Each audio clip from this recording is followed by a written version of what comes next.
very curious to see if this time, if we still see all of our familiar people. Hi, Erica, you're here. Yep. Kathy just messaged me, said she's running a couple minutes late, but she's excited to be joining us shortly. Kathy is essential.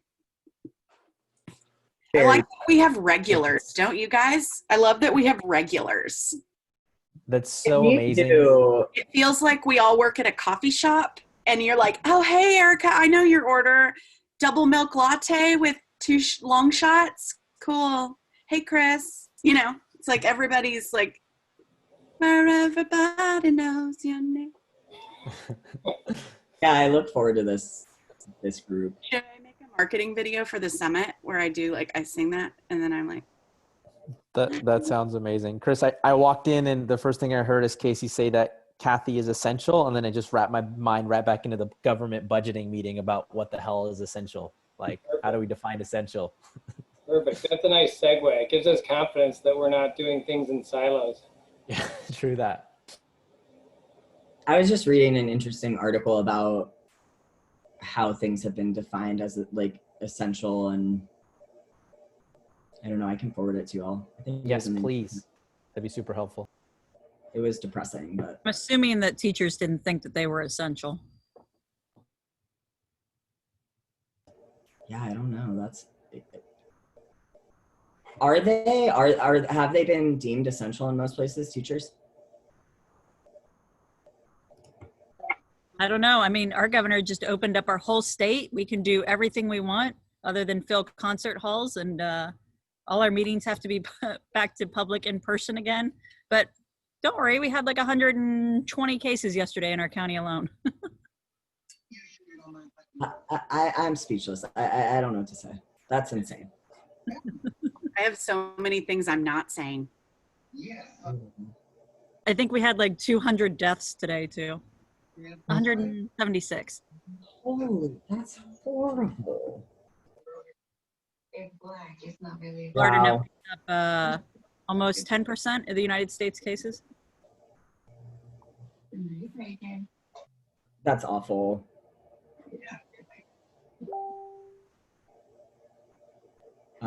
There's this new thing where you have to like let people in the room to like pay attention to who's waiting. It's a whole new thing. Guess we'll go ahead and get started, and people can just join as we move along. Bobby, do you know, is Kelly planning to join us? I think Kelly is on vacation today. She sent us a chat. She's sitting at the beach right now. Oh, lovely. I love that. So let me see if our speakers are here on.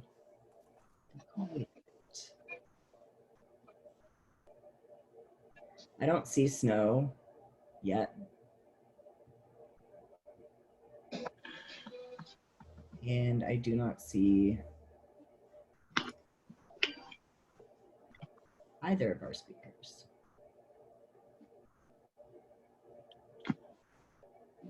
Well, we can go ahead and get started and just talk amongst ourselves while we're waiting for Christina Snow and Spencer to join us.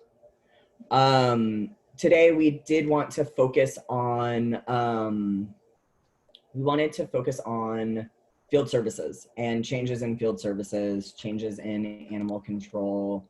I have a question for everybody related to this topic that has been on my mind, which is who is still using, who has transformed uniforms to be more casual, if anybody?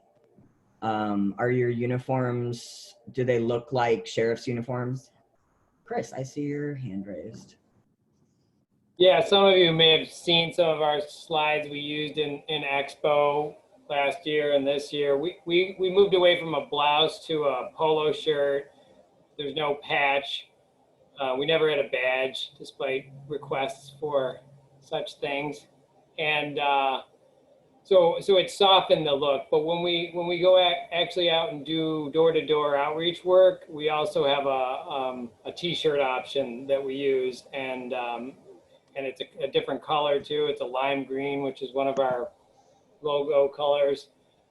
So, and as far as I'm concerned, it's still an evolution. So, you know, I'm still open to ideas and suggestions for how we can change it, but trying to get away from the enforcement uniform look in favor of something, like you said, softer, friendlier.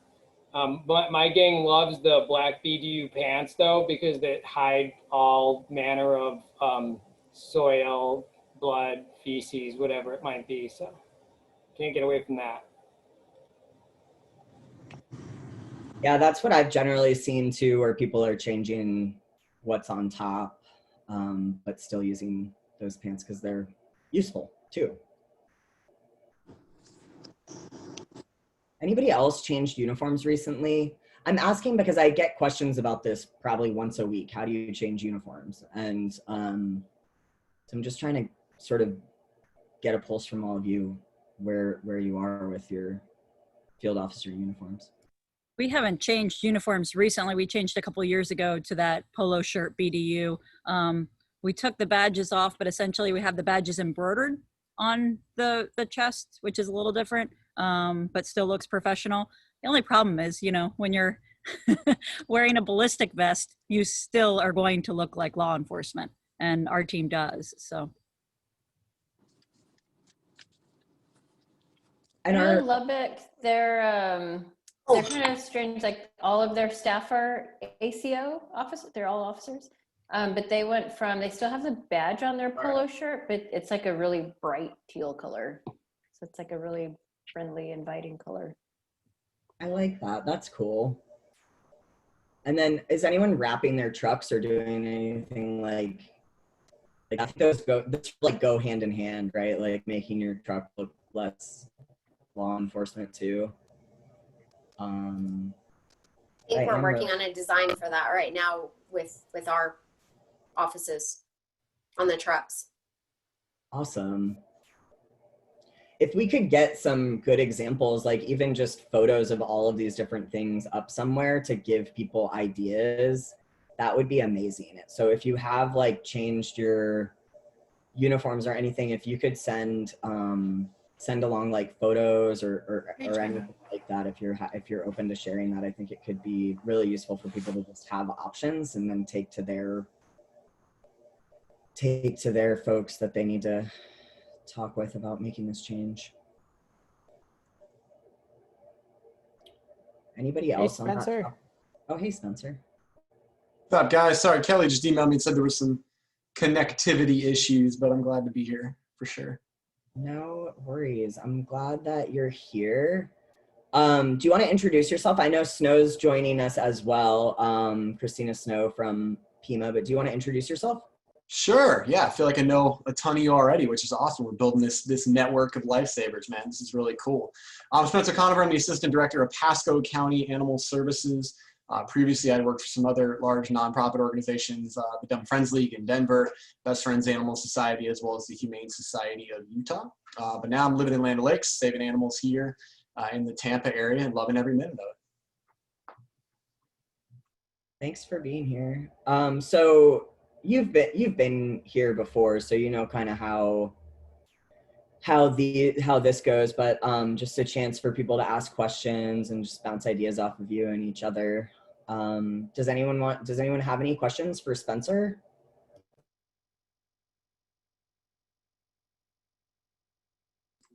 All right, thanks for having me, guys. You guys have a wonderful day. Talk to you soon. Good luck, everyone. I have a small little slideshow I put together for Kelly. If you guys want me to run through that, I can burn through it in like 5 minutes, and it might spark some questions. That would be lovely. Yeah, let's do that. We'll go ahead and do this here. Can you guys see that there? Yes, we can see it. Bada boom. Cool. Hold on. Now it wants to do that from the other slide.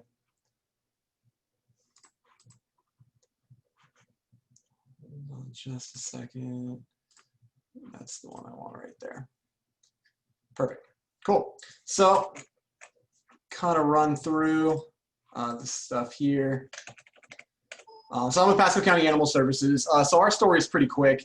I came to the organization in 2018. My boss, the director, Michael Shoemade, who's on this call. Hey, Mike, what's up? He also was with the organization for a long time. What we've noticed recently, especially with Pasco County Animal Services and a lot of other areas in the country, we've seen tremendous human growth, population within our area. So this is definitely some good information, not only for every organization, but for areas that are seeing tremendous human population increase. I know we work with a lot of those areas. So we had seen a steady increase from 2015 to 2018. In 2018, our organization saw the highest intake in the history of the organization.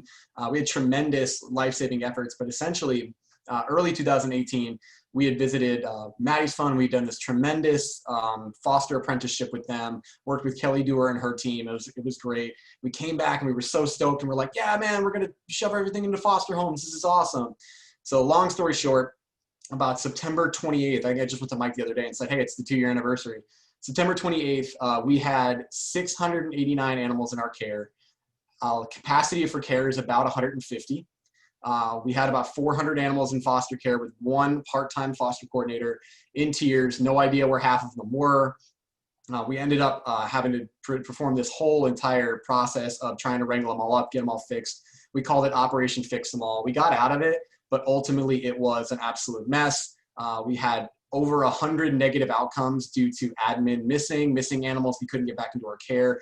We basically made a commitment at that point that we weren't going to go back to that method. So we got together. As you can see, that intake for the first time in 2018 was the highest it had ever been. And for the first time ever, cats had overtaken dogs. So the first thing we did was obviously analyze our local ordinance, which I would incur. I'm sure you guys have heard it. This is redundant for a lot of you. But essentially, our ordinance said absolutely nothing about us taking healthy cats and absolutely nothing about us taking owner-surrendered animals. And so we definitely made a commitment to honor that and to focus on the animals that we definitely could save in our care. We still want to help the community as much as possible, but we put together a strategic plan.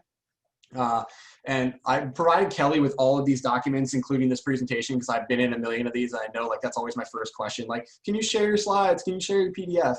Absolutely. I sent it to Kelly. Hopefully Bobby and Rory have it too. You can share it with all you guys. But we put together a strategic plan. Essentially, after we had all those million animals in foster care, we got through it all. My pet services supervisor, the volunteer foster coordinator, and then one of our veterinarians came to me on 3 separate occasions and was like, man, we cannot do that again. We got to come up with a plan. So we did. We got together as a team in our conference room, huge whiteboard, and we just threw ideas at the wall. Like, what can we do to prevent intake from coming to our shelter? And one of the cool things about it was we had ideas being thrown out there that were unbelievably, like, absurd. It was like, let's just stop taking animals, right? Things that were just getting thrown on the board. But the cool thing about it was we built off of that into things that were actually attainable, which was great. We came up with a 9-point plan, all in our strategic plan here. One of the coolest things is we do operate full animal control for the county, 525,000 citizens, 749 square miles. So this was not a decision where we were, a private nonprofit shelter where we could literally just say, hey, the doors are closing. We have a commitment to take in animals, but the focus was refocused on animals we needed to take in, as opposed to animals that could be helped by other citizens in the community.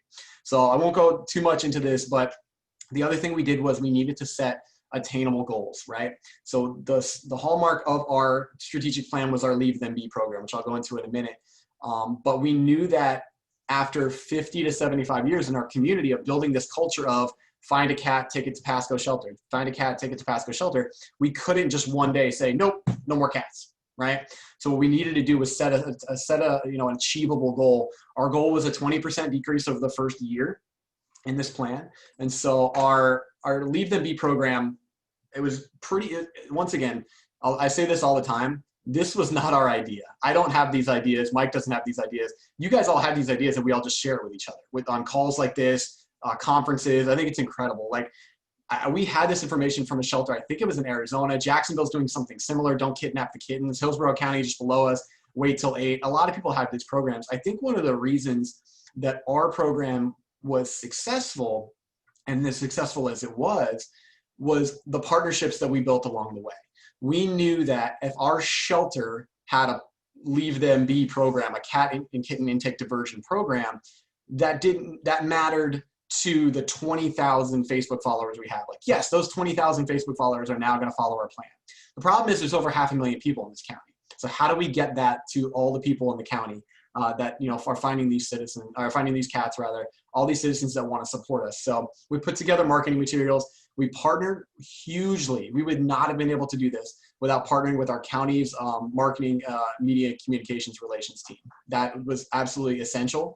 We partnered with them. We put together a press release. We talked to news stations. We put out articles. We created, you can see here on the right, the general messaging.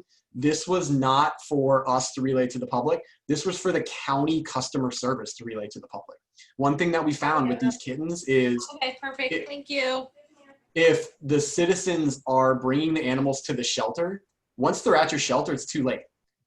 You're taking those kittens, guys. So one thing that we realized we had to do was we had to hit these people of, hey, I found a kitten, what do I do? If they're calling our shelter, if they're at our shelter, it's too late. The people that are answering the phones for the county, people that are doing your customer service, your animal control officers that are on the front lines, all need to have the same messaging.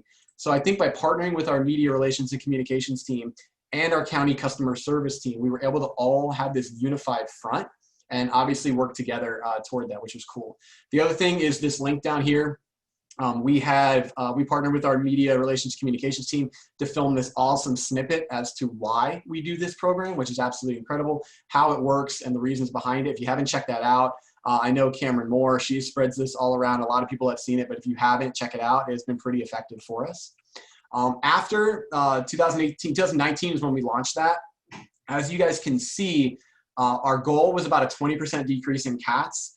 We saw actually a 32% decrease in stray and owner surrender cats over the course of 1 year. And then over the course of this year was another 12% decrease in cats. And you're looking at the chart, and when you look at the chart, it's like, yeah, you know, it's a blip. But what we were seeing between 2015 and 2018 was that unbelievable exponential growth. We put an end to that, and we're back on the downside of that now. Also, the little blip is, you know, we're still taking in 2,700 cats, but it's 750 less cats than we took in 2018. I imagine everybody in this call would like to take in 750 less cats than they did last year, right? I mean, that's pretty obvious. So with that, it's sustainable, which we love because we saw the 32% decrease in the first year, 12% decrease in the second year. One thing we did not expect was based on our model of focus on positive outcomes, lower length of stay in this program, was the additional results that went along with it.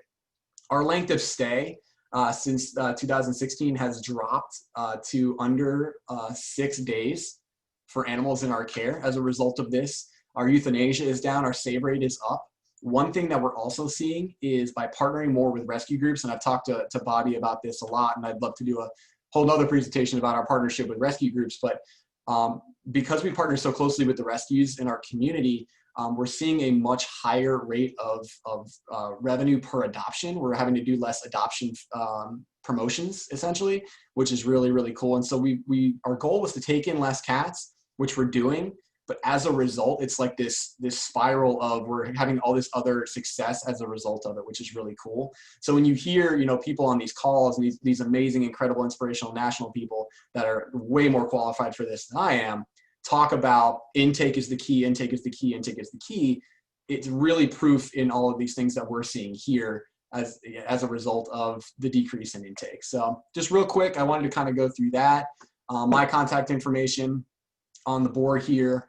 We have been reached out to by a lot of organizations since putting this little program together, and we are absolutely loving sharing that stuff. So we are no hesitation to share and help everybody out. So please let me know if you guys have any questions. Thank you so much. That was really exciting to see. And yeah, no worries, man. And we have Christina Snow here, who had some trouble with the link and getting in. So sorry about that, Snow. You want to introduce yourself quickly, and then we'll go right into questions, because I'm sure you got everyone's gears turning, Spencer. Thank you. Hello, y'all. Sorry about that. I am notorious for technology issues. So anyway, my name's Christina Snow. I am the Animal Protection Manager here at Pima Animal Care Center. I've been here just under 3 years. I oversee field operations, dispatch, and currently our TNR program. I came from Austin, where I was one of the field training officers. I did that for about 5 years. My background beyond that was actually accounting, so I'm kind of all over the map. And then before that, I was in animal sheltering, more of the adoption side. So that's kind of just the gist of my last 20-ish years without aging myself. Will you quickly just share some of the changes that you've implemented in Tucson, just so people sort of know where you're coming from? Sure. So when I originally came to Tucson, I came in as an animal protection supervisor. Again, coming from Austin, who, you know, I'm super thankful that I actually got all of my animal protection background from. I thought that I pretty much had everything figured out and I would be able to come to Tucson and implement everything here that we had going on in Austin that was working and super amazing. When I got here, it was insane. It was a different world for me. They were still using old school polls, the noose type polls, the morale, the dog catcher mentality was all alive and well, I guess you could say here. So for me, it was a true culture shock. So I felt after 6 months, I took on the manager role and knew that this entire department really needed a complete overhaul. So I had, well, at this rate, I've had about 99% turnover rate, all intentional, because what was here was not working. The culture, we would never change the culture in the community without changing the culture inside this department. It's been ongoing and we're still, I've just lost another handful of officers. And, you know, I think it's super challenging because I have a mission in my mind that I think is always evolving. And it's really important to keep your team ever evolving. And I think that is a challenge for a lot of people in this industry, at least in animal protection. So I've had pretty much just an entire overhaul of a department, and now currently working on our dispatchers, because what I caught Spencer hearing, the tail end of him saying that, you know, that it needs to start on the phones too is super important, and we're not there yet either, but I couldn't agree more. Awesome, thank you so much. Yeah, what questions do people have? I'm sure we have a lot. I can start with a question. I might turn my video off. I've been chronically freezing and it's been so embarrassing all week. But I guess my question, I think it would be helpful, and you kind of touched on this, Snow, but just, you know, when you come into an environment like you did, and also probably Spencer has seen some changes over the years, but, you know, what's the catalyst for change when you're looking at that, getting away from that bring them all in, you know, attitude and that mentality that that's their job? So is it staff turnover is the answer? Have you seen any shifts in culture or with staff just switching their mindset that that's not the job? And what is sort of the catalyst to make that switch in people's minds, do you all think? For me, it's more of, this is what my vision is for this department. Here is what has worked. Here is what hasn't worked. And for me, I chose to not hire people with any kind of enforcement background. That's a lie. I did bring on a few, and those few have turned over. I just continued to see the enforcement mindset that I honestly just couldn't get out of them. For me, what's really worked is bringing on the more customer service based people, anyone with any kind of education background. Those are the people I personally feel like I can train the animal handling, all of that aspect of this job, but I can't teach people how to care. It is a constant battle, because what I've seen is even those people that I thought, you know, they've got this amazing educational background, go in the field every day and see horrible things, and eventually, you know, just want to punish people. And so I think it's really important to keep educating and keep checking them constantly, and reminding them to take care of themselves, and why we continue to do this and why we started to do this. So it's a constant, it's just constant education. I think too, for us, Claire, one thing we know is that our animal control officers were tasked with, when bringing those animals in, they had to find kennel space for them. They had to vaccinate those animals. And so it was really easy in the point where our shelter was so full that they themselves were frustrated with, there's nowhere to put in these, there was nowhere to put these animals. Okay, let's partner together. Let's figure out a way for you to not bring them in, right? How you know, get them all in a room and say, hey, would you guys like to vaccinate less animals during the day and do more education? Heck yeah, we would. Cool. Here's the way to do that, right? And so, you know, you're like, you know, Snow was talking about, you're not going to get everybody on board with that right away. And, you know, like everybody's mentioned, I tend to look in hiring less about less about that animal experience and more about how are you going to fit in with the team, and how are you going to fit in with the culture. You know, I want people that work Black Friday at the Gap. I want people that, you know, work, you know, food service. I can teach you how to control pull a dog. That's easy, right? That's, you know, I got 30 years experience control pulling a dog. Yeah, big deal. You know, have you worked in the trenches? Do you know how to deal with conflict? Are you on board for where our organization is going? That's the key for sure. What do you do when you're a shelter that has ACO contracts, so you don't get to actually supervise the ACOs? So you have very little control over how they make changes or not. Super difficult. You know, we're partnering with a couple of our regional shelters that are like that. The shelter just to the north of us in Hernando County has a similar contract to that, Citrus County, and then Polk County to the southeast of us. And it starts with the leadership. You know, the reputation of the organization, I'm guessing, in a lot of those areas is similar to that of how many animals you're bringing in, right? Do you want to bring in less? I start with the leadership. That's where I'm going right away. I'm going to the sheriff and saying, man, people are bashing you because you're bringing in all these cats and you're killing them. Let's figure out a way not to, right? Let's figure out a way not to do that. It's a win-win. I mean, is everybody going to be on board? Of course not. Of course they're not going to be.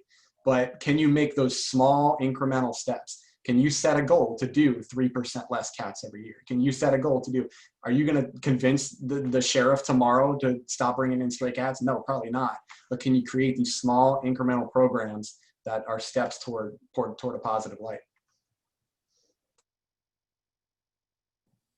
Are your animal control officers actually doing the return to field? Oh yeah, heck yeah. We actually, because of COVID, we did a lot of our trap, neuter, vaccinate, return in-house at the shelter with our shelter team and citizens. And because of that, because we had to stop that, our field has unbelievably picked up. We have done, I think this year alone, Mike, was like 311% increase in field return to field. You know, it was something that if you would have told me 3 years ago that our field services supervisor would have been on board for return to field, trap, neuter, vaccinate, return projects, and volunteers working with animal control officers, that's a whole nother thing I can get into right now. We have volunteers working with animal control officers right now. If you would have told me he would have been into all three of those, I would have told you you're crazy. But when you see the data, when you see the results, when you see the life-saving, and then ultimately for him, it was the lack of work for his officers on the back end, right? It's like, ultimately, guys, this is less work than dragging these cats in here and vaccinating and figuring out where the heck they're going to go. I think when you look at it that way, he was on board, and I think his whole team's on board because of it. Spencer, can you go a little bit more into what your volunteers did with your ACOs? Absolutely. Super popular. So our organization was lucky enough this year to partner with Best Friends Animal Society and Points of Light to become a service enterprise organization. We're super blessed to be able to do that. And one aspect of that is expanding the roles in which our volunteers play. You know, we have incredible dog walkers. We have incredible people that care for our cats. We have amazing medical volunteers. We were able to analyze through that process ways that volunteers could better support us in different ways. And one thing we looked at was like, man, we would love to trap, vaccinate, and neuter more cats. What's our biggest issue? Transport. Cool. Let's buy a van and we'll get volunteers to drive it, right? So the ACO set up these different projects around town. Hey, my name's Kevin. I got 30 cats. Can you come on Sunday and pick them up? Cool. Volunteer Colleen is out there on Sunday. She picks up all the traps, drops them at the shelter. Monday, we fix them. Tuesday, Colleen drops them back off.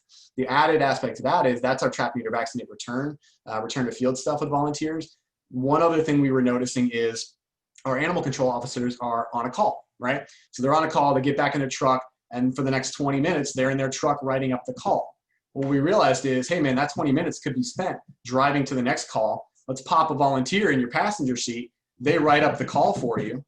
And then that way your officer is driving to the next call, increase call volume by about 35%, I would say, just overnight by having that extra body.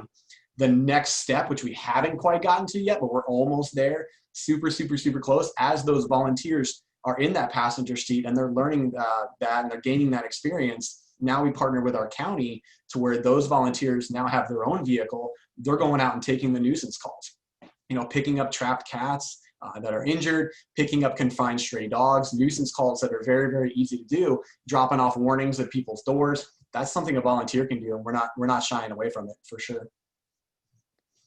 Yeah, and it might be something police have, like the ranger programs that they have kids do ride-alongs with them. Citizen service units and things like that. Absolutely. Why not just mirror that, right? Yeah. Yep. So it exists already in law enforcement. For if sure. That's an argument. The big thing for us was like, there was like this fear that like, oh, you can't do that. And we called our county risk department. They're like, sure, why not? Okay. Let's roll with it. So I think when a lot of these organizations are like, you know, we've heard this at national conferences and stuff that are like, oh, volunteers can't ride in our animal control officer vehicles. Like I would guarantee you 80% of those organizations haven't even asked, right? It doesn't hurt to ask, man.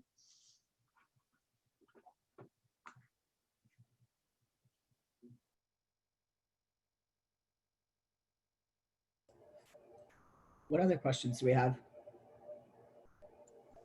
Spencer, it's Kathy. I'm late to the game and I apologize for being No late. worries. What's up, Kathy? How you doing? I'm good. How are you? Good. Now, are you guys unionized? We are, yeah. The vast majority of our team members are union. Look at Chris's face, right? Chris and I are on the same page. So how on earth did you get volunteers doing union work? They're willing to do it. Well, I know the volunteers are willing to do it. We have gone through, I will tell you this, we are above board and transparent with absolutely everything we do. We have gotten all of our volunteers approved through our county risk department, our county HR. All of our volunteer positions are posted with our county HR, and then they're on board with us having that support. I think one thing that Pasco County has realized for us is they've seen the success, and Dr. Spencer's on here. Dr. Spencer knows that the organization's reputation over the last 10 years has done a complete 180, and they've seen the support not only from just volunteers, but the community as a whole. And I think there's that benefit of that. I will say that, knock wood, I'm definitely, we as an organization are definitely one of the luckier ones. We haven't had issues with that. But I'm not saying it won't come, but I would encourage your union to reach out to ours. I don't know if I'm allowed to say that, if that's an issue, but but in Pasco County, we have not had an issue with that. I will totally take you up on that offer of having the union talk to your union, because I can tell you that. Mike mentioned it in the chat. It's not like we're sliding these volunteers under the radar or anything. Like, they apply through the county website and to be a volunteer and everything like that. I mean, it's all transparent. It's all above board. Did you have conversations with the union in advance of rolling this out to invite the volunteers to do this stuff? I don't believe so, Mike, did we? I mean, we checked with the county departments, but I don't know if we actually reached out to the union itself.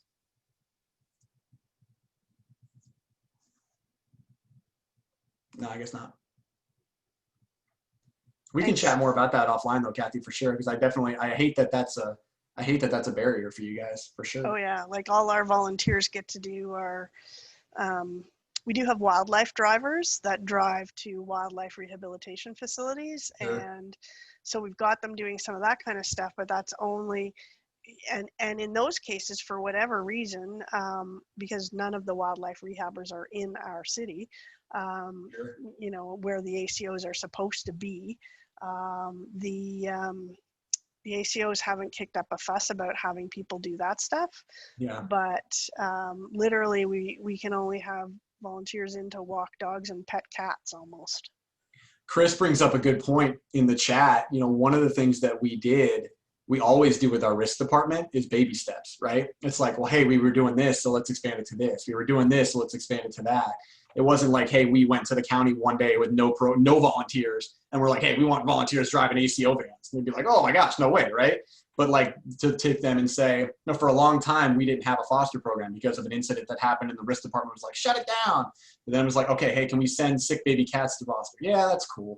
You know, can we send some dogs to foster? Yeah, that's cool. Hey, can we try field trips? Yeah, that's cool. So it's like that baby step kind of process of, hey, you're doing this with falcons and, you know, voles and stuff. Why can't it be a dog, right? I think it's this is Sandra. It's a really great question Kathy's asking. I hear it from shelters all the time about, you know, that if volunteers are doing the work that a union worker would do, then often the union will try to block that. If they're doing work that isn't work a union worker would do, that they're okay with it. So I would love to hear too, if there were any specifics of ways that you got through that, because I know that's true in many of the municipalities we're working with. And I would just say that specific to Brampton, the union I've been there 10 years, and almost every year the union's been on my back. You need more staff, you need more staff, you need more staff. That's partly because my unionized staff whine about how hard they work. But I had put positions in the budget for a number of years, and that never made it through the various levels of management above me. And so I'm like, so that for me to suggest that we use volunteers when the union's been pushing for more members for years, that's where we'll run into the challenge.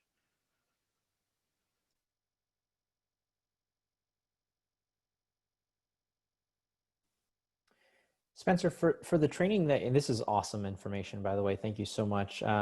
For the training that you're providing to your volunteers that are working for ACOs, is it any sort of formalized training, or is it just like in the field? 100%. Their training guide is, you know, it's funny, our volunteer coordinator presented it to me, and it was a training guide to be an ACA, which is an assistant, animal control assistant. She presented the training guide to me, and it was like 26 pages long. And I looked at her and I'm like, the training guide to be an animal control officer is only 20 pages long. So like, how is it harder to be the assistant? So yeah, no, but honestly, yeah, we do. We have an entire full training process. It's full onboarding with the county, in-person orientation, training guide. There are steps that they have to complete, including county approved defensive driving courses, community guidelines, things like that. So we're happy to provide all that information too. Yeah, and as you can see by the chat, the whole nobody wants it. Everybody's like, that's stupid. I don't want that. Yeah, no, I'll send that over to you and Rory, Bobby, for sure. Thanks so much. Yeah. Scanning for other questions or inquisitive faces. What are other people? I see there's other ACOs on the call too. What are some changes that you're seeing in your organizations? We want to hear from you all too. Any positive change coming down? Snow, did you just have people leave kind of out of not being on board, or did you have to push people out? I pushed a few. Yeah. They needed an extra nudge or two. But for the most part, people, you know, Kristen had come in before me, and I think she does obviously a great job at making sure everybody knows what her mission and vision is. A lot of those people really weren't on board then, so having me come in and be from Austin, they knew I was going to be on board with her, and really push that. So a lot of them left and were like, yeah, I'm not interested. A few of them have gone to neighboring ACO agencies, but for me, it really wasn't that difficult. I'm okay with having those really difficult discussions, and being brutally honest. And for me, it just came down to, you know, letting them know that if they weren't on board, you know, just asking them what they want to do and where they want to be and how can I help them get there. And when they see that you mean business and you're not going to kind of give into their mentality, for me anyways, I was lucky enough to have a lot of them just leave.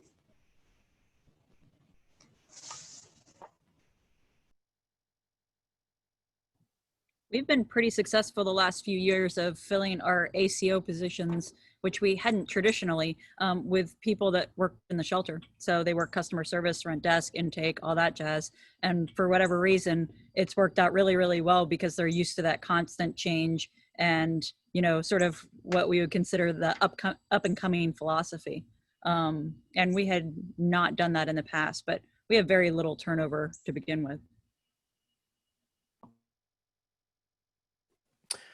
For the groups here that are struggling with trying to incorporate volunteers because of union issues, with us sort of growing our concept of what community services are versus what animal enforcement or control used to do, which is typically probably still written within their job scope. So I guess two questions. One, when was the last time your ACO's job scopes were revised? And two, are there kind of loopholes there where it's not within their scope, but it's a community service that supports sort of the HOS model that you can get volunteers to do without getting union pushback?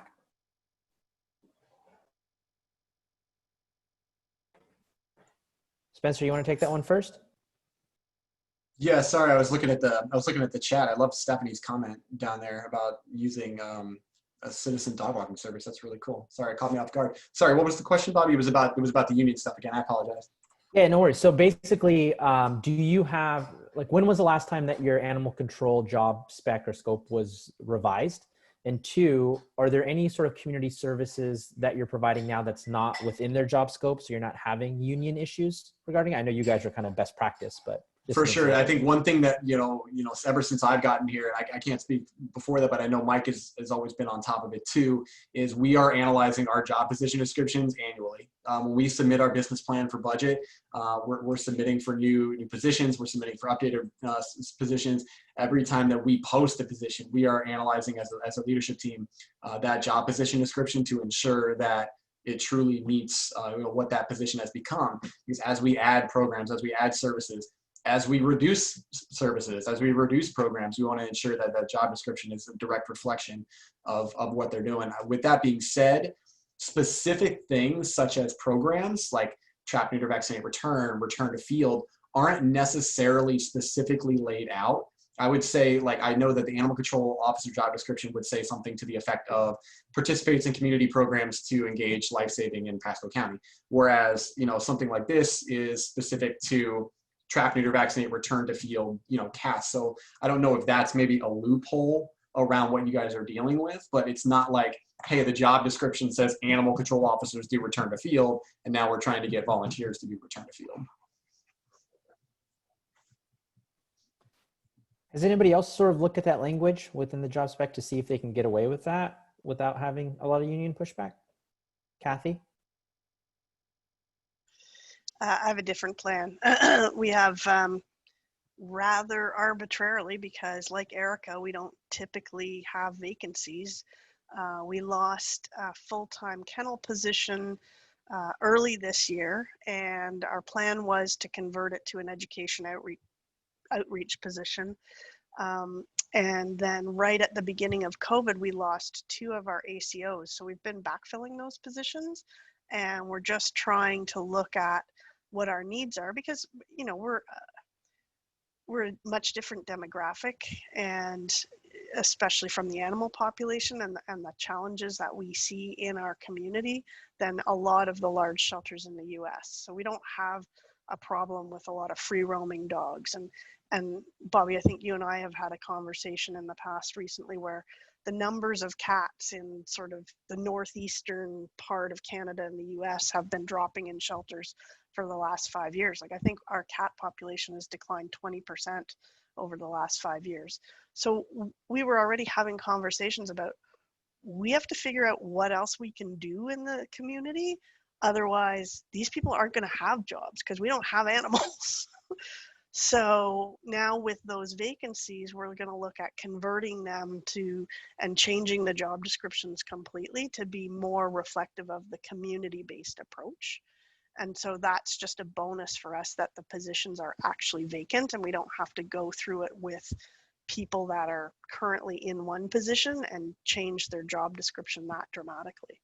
So we're in a pretty good sweet spot, I think, right now for that to happen. I mean, it was just like all the planets aligned, and then COVID hit.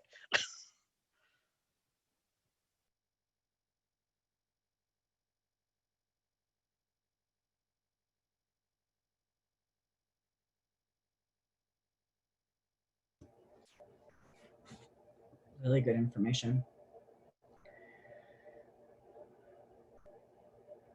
Any other questions? Are you guys, I think it's for both of you, are your folks issuing citations still for like recurring offenses where how do you draw that line for your team so that they understand that there might still be an enforcement piece in what they do, but maybe they're wearing, you know, they're wearing different lenses initially and trying to provide support. But for folks that are just, you know, not willing to comply, and it's not about access to resources, there might be an enforcement component. Now, you want to take that one first? No, you want me to go? I can go. So our department, it's interesting because some of my ACOs want this black and white answer, and I jokingly say, then you're in the wrong field. But for me, and I've done this throughout my career, it's really important to educate first. Obviously, if it's something, you know, egregious or, you know, a true public safety risk, then we oftentimes don't have the option to just educate or just warn. Most of our leash laws, you know, first, second, sometimes third offenses, they're getting education, they're getting resources. We try to save our citations for, you know, actual dog attacks or, you know, dog versus dog, dog versus human. If the person requests the citations, we have to do them, those kind of situations. But for the most part, it's always education, it's always resources, again, unless it's a true public safety threat. I think for us, one of the things, it's almost learning theory for us at this point, because moving to kind of the education portion of it was learned by our officers, because our county attorney, you know, the county attorney's office is so overwhelmed with so many, I mean, it's 56 different lines of business within the county. You know, they're dealing with millions of dollars worth of code enforcement, you know, backed up utility bills. And so, you know, the county attorney sees, you know, hey, this guy doesn't have licenses and tags, or, you know, rabies and tags, whatever. His favorite words, you know, he has tattooed on his back, has to be reduced fines, withhold adjudication, because that's literally 99% of our cases weren't getting prosecuted anyway. And so we realized a very, very long time ago at the animal control level, if we were going to make a change in our community, we were going to be the ones doing it, not the courts. And so that for us, it was very, very simple that way. You know, we don't collect, even when we did citations. Right now, we haven't done a single citation since March because the courts are closed because of COVID. So we haven't written a single citation in, what are we at here? Like 8 months, 7 months, 8 months. We weren't collecting that money anyway. It's not a revenue generator for us. We don't get that money. The state of Florida does. So it's really threefold. You know, county attorney doesn't really prosecute them anyway. We're not getting the money when they do, and we can't do it right now because of COVID. And so for us, it was very, very simple to say, guys, we're going to take this into our own hands. If we want Mr. Johnson to get up the street, you know, to reduce his number of dogs and get them fixed, we're going to have to help him with that as opposed to writing tickets. And we've had a lot of success from it too. I think on the back end, when you see the officers, you know, go back out to Mr. Johnson's house 6 months later and the dogs are fixed and they're healthy and, you know, he hasn't gotten any more, when you see the positive outcomes of those cases, it definitely helps the transition too. Christina, can you explain more what you meant when you said if the person wants a citation, then you have to give one? Oh yeah, we have third-party citations out here. So if somebody's walking their dog and another dog, well, that's even just too complicated. Basically, if somebody gets bitten and they know who the owner is, even if we wouldn't have cited, if they want citations, we have to issue them on their behalf. Is that just true about bites or other things too? So is it all complaint driven or? It is complaint driven. It is mostly bites, but it can be leash law if they've got video or pictures. A lot of times we just try to, you know, mediate those. They do have up to a year to change their mind. And a lot of times that happens when, you know, they get angry when the dog got out again or whatever the situation may be. What does that mean? They have a year to change their mind? Like if they say they don't want a citation, but then later they say. Yeah, we can respond, you know, the next day for the bite, and they can say, oh, I don't want citations right now. I will, you know, I'll talk to the owner, yada, yada, yada. But they do have a year to change their mind and decide that they do want citations issued for that violation. Chris asked, they need to provide evidence, right? Yes, they do need, yes. They need evidence. That's wild. Yeah, I don't like it, obviously, but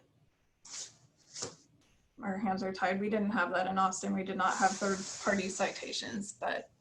Erica brought up a good point in the chat there, you know, the Fix-It tickets. One of the programs we're looking at launching this year is we looked at it and we're like, okay, even when these things do get prosecuted, people pay their money. The state of Florida gets the money. We don't get it. How can we capture some of that revenue and keep it within our community? Is we're looking at, for minor violations, shots, tags, things like that.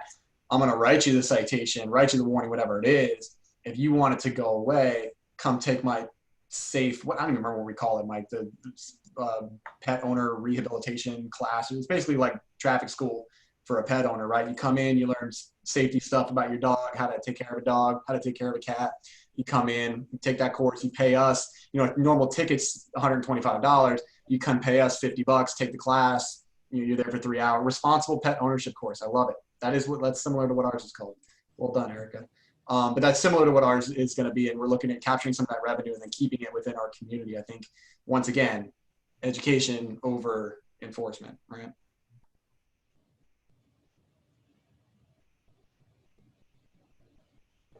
I love that. I love those programs. That's super important. It just gives people an opportunity to engage with us too, instead of just pushing people away from us, right? Are you all doing that in Tucson yet? No, we're not. It's starting, but we're in the very beginning stages. We also had RPO classes in Austin.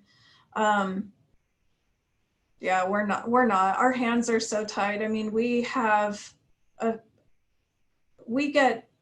the dogs mostly declared vicious through our city courts for any bite. I mean, a dog goes to a groomer and gets bitten. And a citation is issued, and that's the key. A citation is issued, that dog is declared vicious. There are some really horrible ordinances out there. I am learning.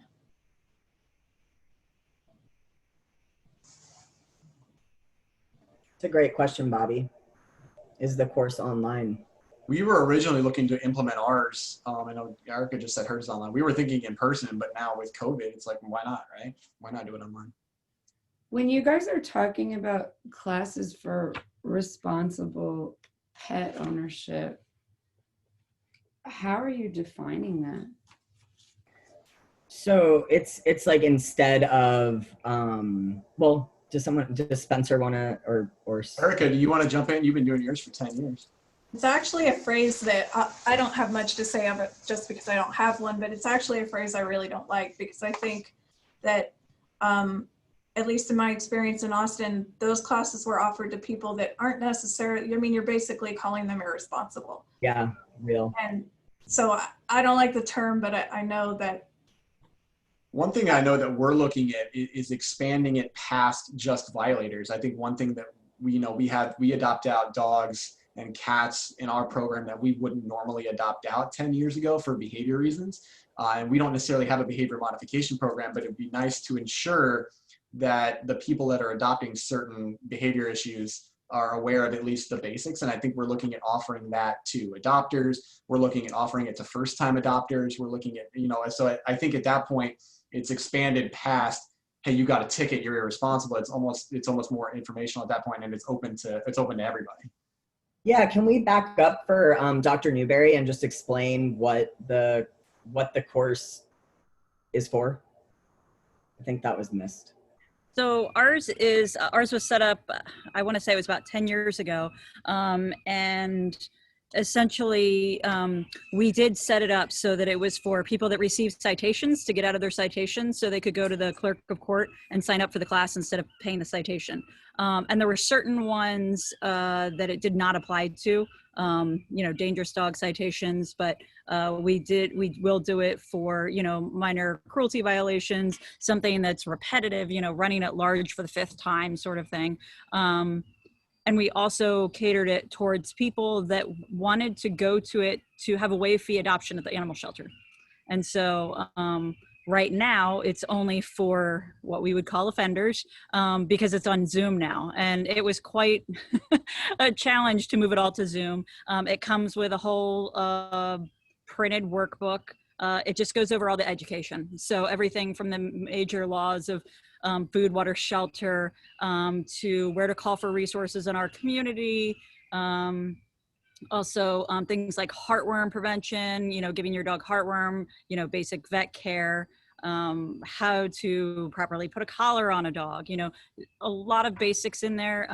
But it's everything from, a PowerPoint with videos embedded that we created all the videos for. But of course we had to edit a bunch of stuff again for Zoom. It's 2 hours long. In person, it was about 2.5 to 3 hours long. And we had a variety of speakers that also presented on it. One oversees the Animal Law Committee for the state of Florida, also helps present on it. I would say our biggest challenge, we just launched the first Zoom one this past weekend, was that we had people in their 80s that had never been on any sort of video technology. And so we had to work with their grandchildren to get them online and then walk them through the polls and teach them how to answer the questions. And our 78-year-old and our 85-year-old actually did answer most of the questions, but then we called them afterwards and asked them the questions so that we could give them their certificate, and they get this nice, pretty certificate, so they don't have to pay their fee. So sorry, it was a little long. Thank you. My actual question was also, how are you defining responsible? I don't know, as though we just came up with the name and that's what we went with, but most of these people got citations because they didn't understand the laws and ordinances that we have in place for just basic care of an animal. Yeah, very similar for us, Erica. We looked at our ordinances, we looked at what our most common violations of those ordinances are, and then designed a course around education for that material. But it's definitely a great topic. I feel like we should do a summit on this too, as well as a webinar. And I think it elicits a lot of discussion. And I love the attention to words matter. Thanks for that, Chris. I totally agree. So this has been great. It's wonderful to have you here. And thank you so much to Snow and Spencer, and thanks everybody for joining us at our new time. We'll be this time next week too. Looking forward to seeing you all. Thanks, everyone. Thank you. Thanks very much, guys. Bye.